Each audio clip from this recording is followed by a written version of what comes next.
오늘 여러분과 함께 가늠한 여인, 죄 없는 자가 돌로 치라, 이 제목을 가지고 함께 말씀 나누고자 합니다. 여러분, 성경을 아는 분들이라면 이 본문을 한 번쯤은 읽어보셨을 겁니다. 누구나 잘 아는 그런 사건이죠. 저도 중고등부 때, 또 대학교 때도 이 내용을 가지고 성극했던 그런 기억이 납니다. 근데 여러분, 오늘 이 간음 현장에 잡힌 여인, 이 사건을 아주 새로운 시각에서 보는 학자들이 있습니다. 이분들은 굉장히 이 사건을 분석적으로 접근을 하는데요, 이분들은 이 사건이 그냥 자연적으로 발생한 사건이 아니라 이 사건은 바리새인과 사기관들이 예수님을 함정에 빠뜨리기 위해서 고의로 만들어낸 사건이라고 그분들은 생각을 합니다. 여러분, 이 학자들의 의견이 굉장히 합리적인데요, 한번 생각해 볼까요? 한 여자가 지금 현장에서 다시 말하면 이 사건을 막 추궁하고 소문을 막 알아보고 해서 잡혀온 것이 아니라 가늠한 현장에서 지금 잡혀왔다라고 오늘 본문이 얘기하고 있습니다.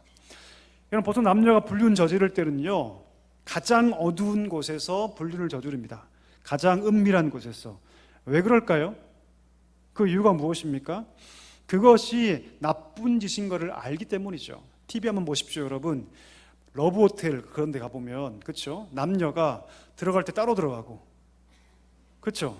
그리고 심지어는 차 번호판도 다 가리지 않습니까? 그 이유가 뭘까요? 나쁜 짓이니까 숨기고 싶어서 은밀하게 아무도 보지 못하도록 하기 위해서 그런 거 아닙니까? 그 당시에도 그렇지 않았을까요, 여러분? 아마 이 여인은 가장 어두운 곳에서 아무도 보지 않게 모든 상황을 다 고려해서 했을 겁니다. 왜냐하면 지금이야 간음죄가 발생하면 물론 사회적 지탄을 받지만 돌에 맞아 죽지는 않지 않습니까? 그렇죠? 우리가 간음죄였다고 우리가 돌로 막 때립니까? 아니죠. 근데 그 당시에는 여러분, 간음하다가 발각되면 어떻게 된다? 즉결 심판당합니다. 그 현장에서 누군가 이만한 돌을 가지고 그 머리를 찍어도 아무 말도 하지 못하는 그런 상황입니다. 그러면 만약에 이 간음했던 남자와 여자가 어떤 상황에서 이런 일들을 했을까요? 아무도 볼 수 없는 곳에서 아마도 이 부정한 짓을 저질렀을 겁니다. 자, 그런데 좀 이상하지 않습니까? 현장에서 붙잡힙니다. 그리고 오늘 남자는 없고 누구만 옵니까? 여자만 잡혀옵니다. 여자만 잡혀와요. 남자는 지금 어디 있을까요? 어디 있을까요? 간음이라는 것은 남녀가 필요한데, 그러면 현장에서 이 여자가 잡혔다면 누구도 잡혀야 됩니까? 이해가 잘 안 되시죠? 그렇죠? 예, 우리가 뭐 그런 걸 해본 적이 없으니까. 그렇죠? 예. 여자가 잡혔다는 것은 반드시 누구도 있다? 남자도 있다. 율법에 보면 남자와 여자가 똑같이 여러분 처벌받습니다. 형벌을 받습니다. 근데 오늘 보니까 여자만 있어요. 물론 남자가 빠르고 힘이 있으니까 도망갔겠지라고 생각하지만 그렇지 않습니다. 예수님 당시에 예루살렘 크지 않았어요. 지금은 서울의 한 6분의 1 정도로 꽤 큰 편이지만 그 당시에는 그 정도 되지 않았거든요. 서울의 큰 한 개 동 정도. 직선거리가 0.9km니까 별로 크지 않아요, 여러분. 더군다나 그가 만약에 불륜의 현장에서, 간음의 현장에 도망갔다면 정상적인 상태였을까요, 몸이? 그렇지 않죠. 아마 알몸으로 도망갔을 확률이 굉장히 높습니다. 충분히 잡을 수 있죠. 근데 오늘 본문에 보니까 남자는 온데간데 없고 누구만 왔다? 여자만 잡혀왔습니다. 석연치 않죠. 아마도 여러분, 남자를 의도적으로 도망가게 했을 거라는 추측이 가능합니다. 그 이유가 뭐냐면 6절 때문이에요. 우리 읽어볼까요? 자막 띄워주시고요, 6절 한번 읽어보겠습니다. 같이 읽습니다. 그들이 이렇게 말함은 고발할 조건을 얻고자 하여 예수를 시험함이러라. 예수께서 몸을 굽히사 손가락으로 땅에 쓰시니. 다시 말하면 이 여자를 잡아온 것이 순수한 목적이 아니라 불순한 목적이 있다. 그게 무엇이다? 예수님을 시험하기 위해서, 더 나아가서 예수님을 고소하기 위해서, 예수님을 음해하기 위해서 악한 목적을 가지고 이 사건을 조작했다는 합리적 추측을 우리가 할 수 있습니다. 이런 거죠, 여러분. 남자를 매수해서 여자와 간음하게 하고 그 현장을 미리 알아놓았다가 현장을 덮쳐서 여성을 잡고 남자는 도망가게 하는. 왜? 그 남자는 이미 연결되어 있거든요. 그렇죠? 그러니까 증거를 인멸하기 위해서 남자는 도망가게 하고 여자만 잡아서 일부러 이런 환경을 만들어서 오늘 예수님께 데리고 왔다라는 것이 많은 학자들의 추측입니다. 저는 이 학자들의 주장이 터무니없다고 생각하지 않습니다. 왜요? 가늠한 여인을 데리고 온 이 바리새인과 서기관들의 악한 의도 때문이죠. 정말 그들이 율법을 이루기 위해서 율법적 근거로 공의를 실현시키기 위해서인 거라면 예수님께 굳이 그 여인을 데려올 필요가 없습니다. 자기만의 법으로 처리하면 됩니다. 근데 오늘 예수님께 끌고 오지 않습니까? 더군다나 지금 예수님이 어디 계세요? 어디 계세요? 성전에 계십니다. 성전에서 많은 사람들과 함께 대화하고 지금 교제하고 계세요.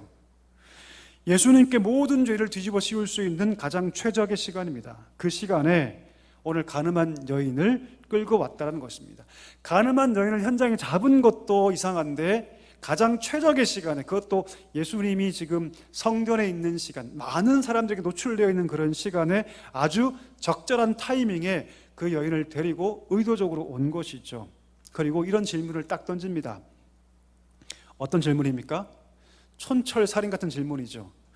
선생이요, 이 여자가 현장에서 잡혔습니다. 여러분, 현장에 잡히면요 증인이 필요 없어요. 증거가 필요 없습니다.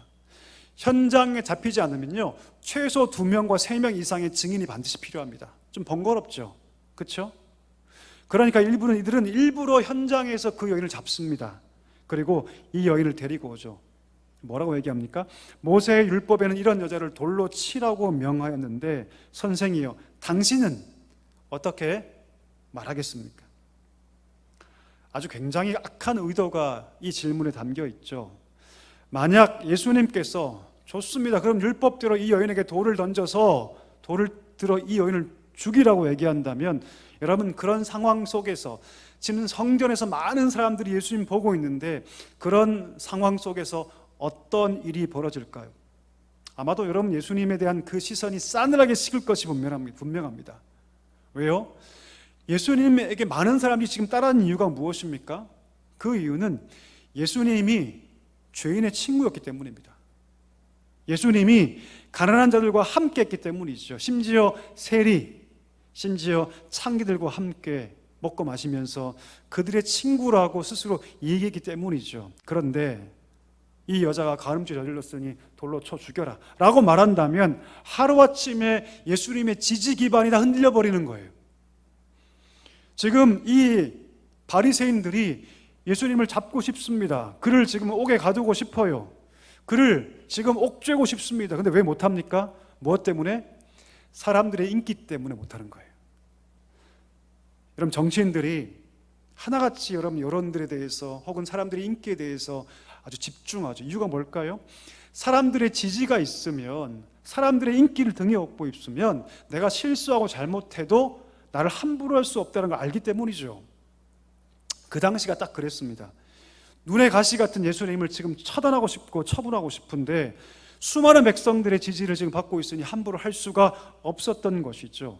만약 예수님이 율법대로 이 여인을 돌로 쳐 죽여라 라고 말한다면 예수님을 향한 그 모든 대중의 지지가 한순간에 사라질 것을 알고 있었던 것이죠. 그러면 내가 이 예수를 함부로 해도 아무도 뭐라고 하지 않을 것이다 라고 그것을 알고 있었기 때문입니다.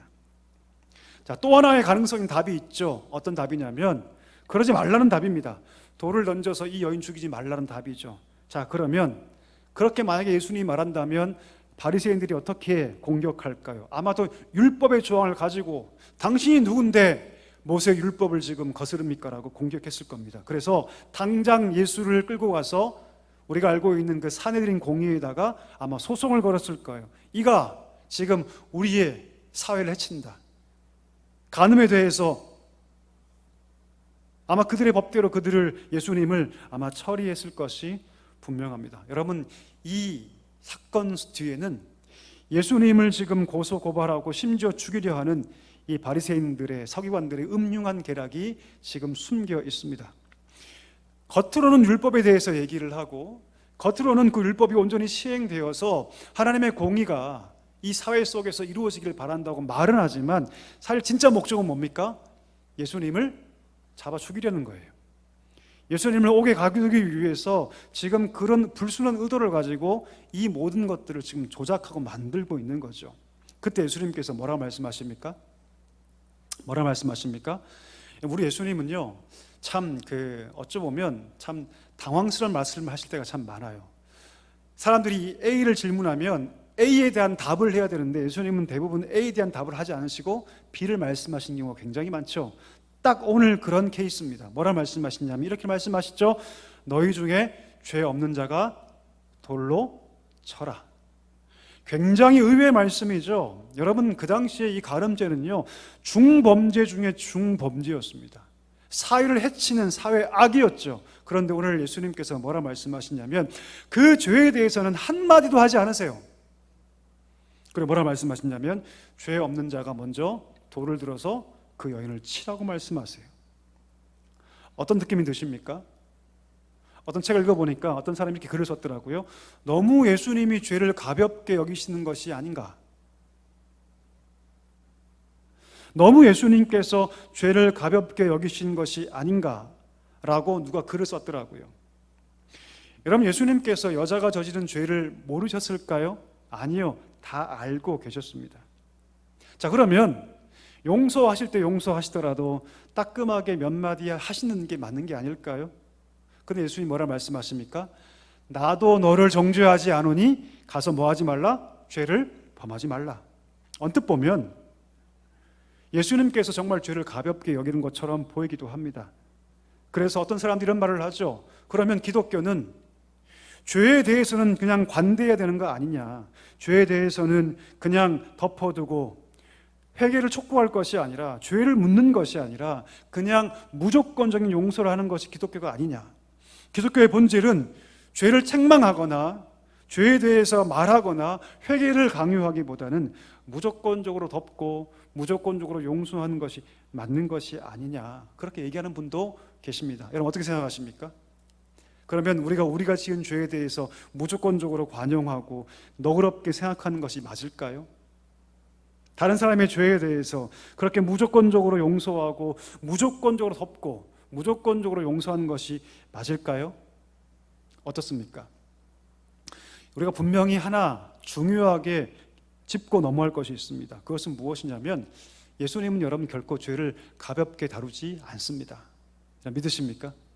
만약 우리 예수님께서 여러분 죄를 가볍게 여겼다면 굳이 이 땅 가운데 육신 입고 오실 필요가 없죠. 왜 오셔야 합니까? 그럴 필요가 없죠.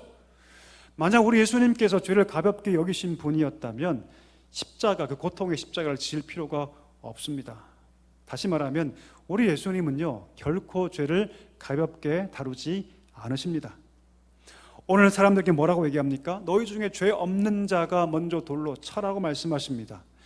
여기서 여러분 죄 없는 자라는 그 표현법이 헬라어로 하마르타노라는 단어입니다. 하마르타노. 이 단어는 여러분 외적인 죄만을 얘기하는 게 아니에요. 우리 내면의 죄. 자, 물어보겠습니다. 여러분, 외적인 죄가 더 큽니까? 내면의 죄가 더 큽니까? 여러분, 한 주를 살면서 외적인 죄를 더 많이 지었습니까? 내면의 죄를 더 많이 지었습니까? 저는 죄를 짓지 않았습니다. 그런 분도 계시겠죠. 저만 보더라도 여러분 외적인 죄는 별로 없어요. 사실은 가만히 보십시오. 더 큰 죄는 대부분 우리 내면의 영역에 더 많이 있습니다. 죄의 욕망과 사람을 미워함과 분노, 이런 것들은 사실 여러분 잘 드러나지 않죠.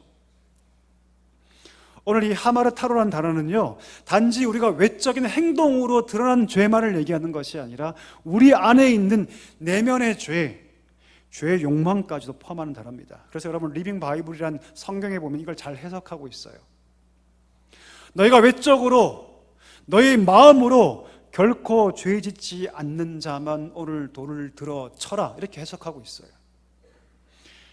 여러분, 그 당시 사람들은요 자기 죄에 대해서는 굉장히 관용적이었습니다. 그리고 자기 죄에 대해서는 너무나 관용적이었음에도 불구하고 다른 사람의 죄에 대해서는요 함부로 비판하고 일방적으로 그들을 정죄했습니다. 특별히 이렇게 간음죄 같이 공개적으로 처형해야 할 그런 죄가 딱 발생하잖아요. 그러면 거의 막 얼굴에 이렇게 미소를 띠면서 돌을 들고 나타났어요. 와, 사람을 죽이자. 적극적으로 남녀노소 할 거 없이 오늘 본문에 보십시오. 큰 자부터 작은 자까지, 심지어 아이들까지 돌을 들고 나타나서 돌을 던졌어요. 여러분, 아이들까지 그 심판의 현장에 참여했습니다. 왜 그랬을까요, 여러분? 왜? 돌을 던짐으로 누구의 죄를 감추는 거예요? 자기의 죄를 감추는 겁니다. 자기의 죄. 어떤 사람들은요, 누군가의 막 죄나 잘못이나 약점들을 막 강하게 비판하는 사람들이 있죠. 그렇죠? 왜 그렇게 할까요? 그렇게 함으로 뭘 덮는 겁니까? 자기를 덮는 거예요. 자기를. 사람의 심리가 그렇거든요. 남의 죄를 강하게 고발하고 들추는 사람들의 그 기본 심리가 무엇이냐면 나는 그렇지 않다는 전제가 깔려 있어요. 죄를 지은 사람들에게 돌을 던짐으로 자기의 죄를 감추고 자신은 깨끗하다고 말하고 싶기 때문에 어린 자부터 큰 자에 이르기까지 사람들이 이런 공개적으로 처형해야 할 이런 가늠죄가 발생했을 때 다 덤벼들어서 다 돌을 던졌던 거죠. 근데 실상 어떻습니까? 정반대였습니다. 정반대. 가늠 현장에 지금 참여하면서 스스로 심판자라고 우쭐거리면서 지금 돌을 들고 있지만 사실 그들의 내면 가운데 끓는 죄악으로 넘쳐나고 있다는 것을 오늘 예수님 정확하게 꿰뚫고 계셨습니다. 그리고 이런 자들을 향해서 결코 내면이나 결코 외적으로 죄를 짓지 않는 자만이 뭐하라? 오늘 이 여인에게 돌을 던져라, 이렇게 말씀하는 거예요. 어떻게 반응합니까? 아무도 돌을 던지지 못해요. 아무도. 그들이 돌을 챙겨오거든요, 여러분. 와, 사람 죽이러 가자 그래가지고 여러분 막 돌을 주머니에 이렇게 들고 옵니다. 예, 돌이 있는 곳이 아니에요, 여러분. 돌을 들고 와요. 근데 그 돌을 다 놓고 다 돌아가죠. 왜일까요, 여러분? 그 짧은 예수님의 그 한마디, 누구든 죄 없는 자가 먼저 돌로 쳐라는 그 짧은 말씀을 통해서 뭘 보았기 때문입니까? 하나님의 능력과 권위를 보았기 때문입니다.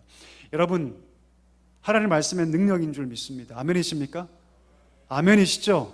말씀을 들으면 우리가 살고요, 말씀을 들으면 우리가 회복되고요, 말씀을 들으면 우리가 바뀝니다. 히브리서 4장 12절 말씀 우리 같이 한번 읽어보겠습니다. 같이 읽습니다. 하나님 말씀은 살아있고 활력이 있어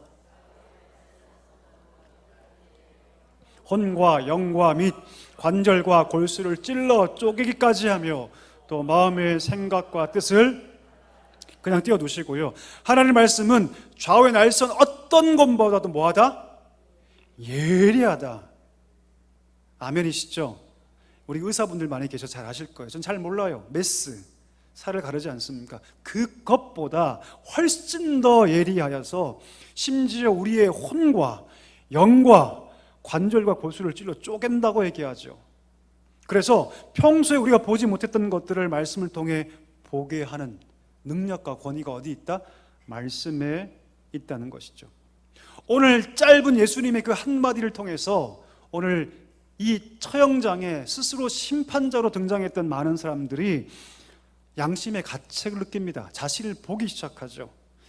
예수님 앞에 자기의 모든 실체가 다 까발려졌다는 것을 알게 되죠. 숨길 수 없게 됐다는 것을 알게 됩니다. 그리고 어느 누구도 가지고 왔던 돌을 던질 수가 없었던 것이죠. 여러분, 오늘 본문을 통해서 무엇을 우리가 깨달아야 합니까? 여러분 어떠세요? 우리 인간의 마음속에는요, 누군가를 비판하고 정죄하고자 하는 강력한 욕구 우리 가운데 있습니다. 부정할 수 없습니다. 저도 있어요, 여러분. 사실 저도 있어요. 우린 너무도 쉽게 다른 사람의 잘못과 죄를 비판합니다. 근데 여러분, 그때 우리가 무엇을 놓치고 있습니까? 그 정죄하고 비판하는 그 말 속에 내가 있다라는 것을 놓치고 있다는 거죠. 죄를 비판하고 정죄하는 나에게 죄가 없는지 되물어라, 오늘 하나님께서 말씀하고 있다는 것을 기억해야 합니다. 오늘 바리새인과 서기관은요, 그 당대의 최고의 리더들이었어요. 말씀으로 모르는 것이 없었고 누구에게 존경받는 모든 자들에게 존경받는 종교인이었지만 그들에게는 진짜 있어야 할 것이 없었습니다. 그게 뭡니까? 자기를 볼 수 있는 눈은 없었어요. 내가 어떤 사람인지 내 영적인 민낯을 볼 수 있는 영적인 눈이 이만큼도 없었습니다. 더 나아가서 율법이 요구하는 가장 핵심 정신, 타인을 향한 긍휼의 마음, 이웃을 향한 긍휼의 마음, 잃어버린 영혼을 향한 긍휼의 마음조차 그들 가운데 없었습니다. 여러분, 하나님의 은총을 받았다라는 것은요, 우리 마음의 변화를 일으키는데, 그 변화가 무엇이냐면 다른 사람을 긍휼하게 보는 변화의 마음입니다. 하나님께서 왜 우리를 의롭다고 말씀하실까요? 우리가 죄가 없어서? 아니에요, 여러분. 그렇지 않습니다. 성령 안에서 우리가 그리스도와 함께 연합되어 있고, 그분의 의가 우리 가운데, 그 신비적 연합 가운데 전가되기 때문에 여전히 우리는 죄를 먹고 마시지만, 그러나 그리스도의 의가 우리 가운데 전가되어 있기 때문에 하나님께서 우리를 향해서 의롭다고 말씀해 주시는 거죠. 그러니 여러분, 여전히 죄를 먹고 마시는 우리 자신을 바라보면서 그 죄를 또 짓고 있는 누군가를 바라보며 긍휼히 여길 수 있어야 한다는 것이죠. 오늘 예수님의 짧은 말씀 앞에서 양심의 가책을 받은 사람들은 다 떠납니다. 그리고 예수님과 그 가늠한 여자만 남아 있습니다. 예수님 물으시죠. 다 어디 갔느냐? 다 어디 갔느냐? 여자가 말합니다. 아무도 없습니다. 그때 예수님께서 가장 결정적으로 말씀하시죠. 나도 너를 정죄하지 않겠다. 그러면서 뭐라 말씀하십니까? 가서 다시는 뭐 하지 말라? 범죄하지 말아라. 똑같은 그 삶을 살아가지 말아라. 내가 정죄하지 않을 것이니 가서 다시는 절대로 이 죄를 반복하지 말아라. 이렇게 말씀하세요. 여러분, 예수님께서 죄를 가볍게 다루시는 것입니까? 아니에요, 여러분. 오늘 이 말씀은 십자가 사건 앞에서 벌어진 사건입니다. 바꿔 얘기하냐면 이렇게 얘기할 수 있죠. 여자여, 네가 범한 죄는 사실 용서받지 못할 죄이다. 너 같은 자를 율법이 돌을 쳐 죽이라고 말하고 있다. 그러나 내가 너를 대신해서 돌을 맞겠다. 내가 너를 대신해서 돌을 맞겠다. 내가 너를 대신해서 죄의 짐을 짊어지겠다. 그러니 가서 다시는 그 죄를 짓지 말아라. 오늘 예수님 그렇게 말씀하고 있는 것이죠. 죄를 가볍게 다루시는 것이 아니라 여인의 입장에서는 아무런 조건 없이 놀랍게 은혜 가운데 용서받은 것이지만, 예수님의 입장에서는 어떤 값을 지불하시는 겁니까?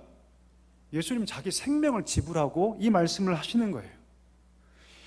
예수님 당신의 그 생명값을 지불하시는 것을 전제로 오늘 이 말씀을 하고 계시는 것이죠. 오늘 예수님께서 이 말씀 하신 다음에 다시 굽히시죠.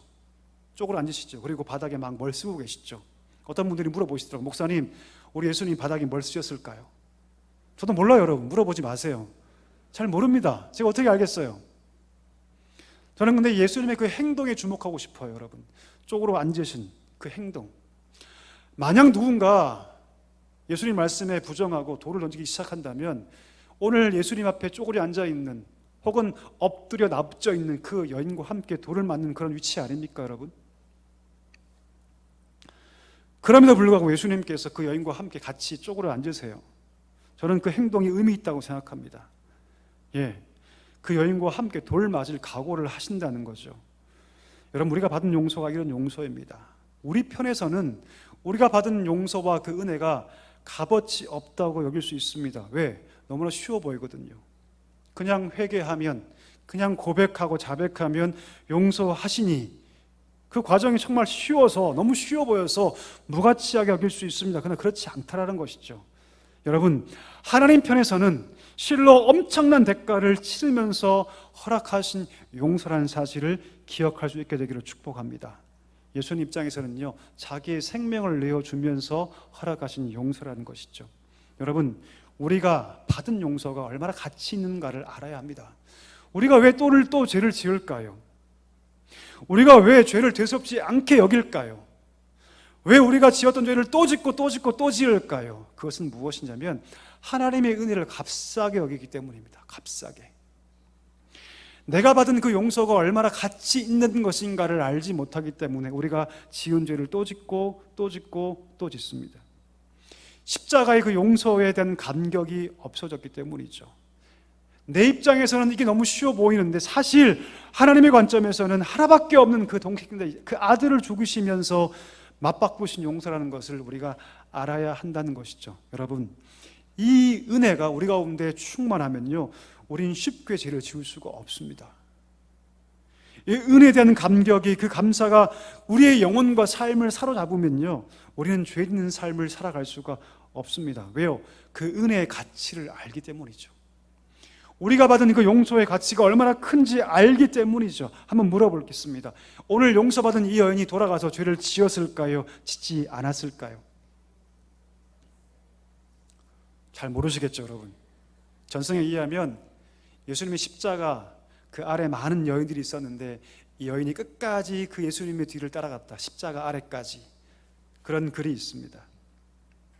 아마 이 여인은요, 평생 잊지 않았을 겁니다.